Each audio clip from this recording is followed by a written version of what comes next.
এমন একটা যুগ রে ভাই, যে বিয়ে করতে যাবেন বিয়ের দরজা বন্ধ, জেনা করতে যাবেন জেনার 10টা দরজা খোলা। মানে আপনার বয়স হয়েছে ধরেন 20 বছর, আমি সত্যি জানি না এখন আসলে বয়স কত কত, 18 20 কত কত 18 21, 18 বছরের একটা যুবক, 20 বছরের একটা যুবক বা একটা যুবতী,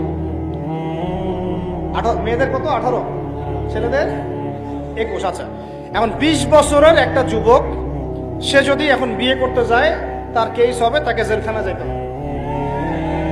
যে কাজীও বিয়ে পড়াবে ওর পাশার ছাল তুলে দিবে। কিন্তু এই 20 বছরের ছেলেটা, যার বিয়ের বয়স ফরজ হইতে রাষ্ট্রীয় আইনে 1 বছর বাকি আছে, ঠিক আছে, 1 বছর বাকি আছে, এই 20 বছরে সে যদি 20টা জেনা করে কোনো সমস্যা নেই।